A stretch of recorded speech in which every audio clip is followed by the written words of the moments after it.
So a couple of things I'm just going to cover to help us keep a strong and a healthy mindset over this rather weird period in the history of mankind and womankind.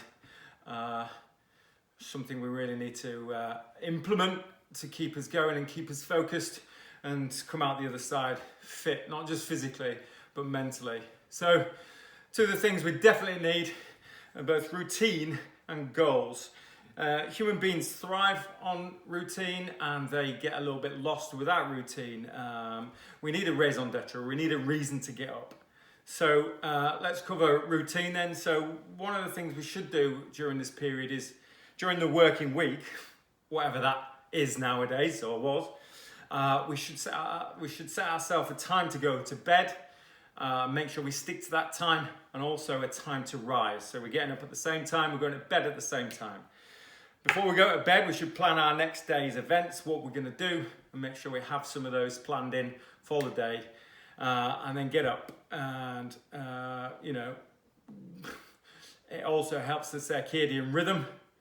So that's the natural sleep-wake cycles of human beings.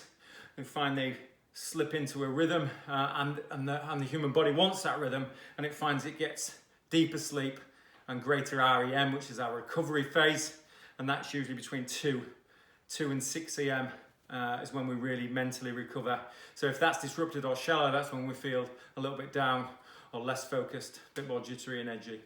Okay, so what we'll do, for example, is set the schedule for the next day.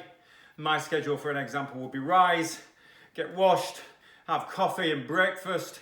I'd do a workout, then I'd go for a walk. I'd film the workout so I can later on edit it during the day. I would check some emails and cover some emails. Then I'll have lunch. I've implemented in my day to do Spanish 1 hour every day. There's an app on the phone or the iPad called Duolingo. Babbel are also offering 6 months free. It's a real good reason to be getting into a language. I do my Spanish. Then meditate. I'm practicing more and more meditation. That helps the mind as well, helps us switch off and relax. And also it's supposedly up to 5 times more beneficial than actual sleep. Okay, I'm also going to do some lessons on the internet. I'm going to look at marketing. There's a tool for digital marketing, which is free for 6 months. I'm also going to try and learn to be a better DJ. A little bit of a thing of mine. I keep saying I'm going to do it, and it's something I'm going to look at and do more of because I've got plenty of time. There are other things we can do. For example, the things around the house. I've got some paint. I've prepped the ceilings, so paint is going to get done. Cut the grass on a regular basis, so I've got turf like Wembley. Staying on top of the washing, the ironing and the cleaning. The car needs cleaning inside and out. The shed needs cleaning, the summer house. The garage needs cleaning. I've got motorbikes I could service, do the oil filters clean in detail. And always do what you consider the most difficult first thing in the morning. So if that's the workout that you find you're least motivated for, plan that the first thing in the morning. And then go through the day finding the easier things as you go throughout the day. Stick to this routine. Routine's so important. We need it, and without routine we will go a little bit off the rails. Okay, so things we can do, like we said, are covering the walk, run, cycle, doing a workout, paint, read, learn a language, learn something off the internet. There's loads of things you can Google. Okay, and that then flows into goals. So set some goals. Okay, so we want to have goals. They've got to be hot. They've got to be realistic and achievable and time framed. So you've got to have short, medium and long term. You've got to eliminate distractions and time wasting. This goes back to the routine. So you're having a routine set for the day. Set time frames. For me, for Spanish, is like week 1, learn another 100 words. Week 4, for example, we learn another 400 to 600 words. And by either the 12-week end of the period, I want to be able to speak fluently, converse, order room service, book a hotel, book flights, ask for directions. I can do a little bit of that now, but I just want to be more fluent in it.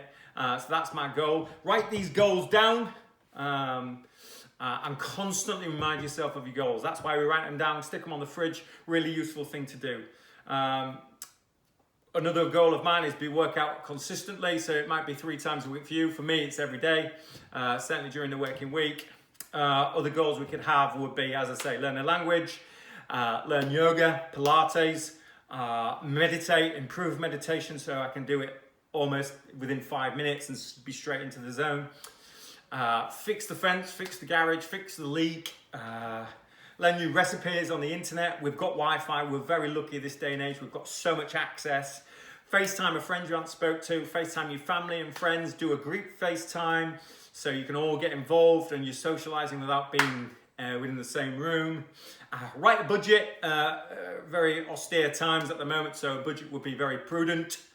Learn something new that you've never had find the time to be able to do before. Loads on Google. And you really will come out of this the other side bright and sunny, or as best you can be. You cannot just laze around. You cannot just drink every night. Set your routine. Have some goals. Best wishes. Get any questions, just ask me. Thanks for listening.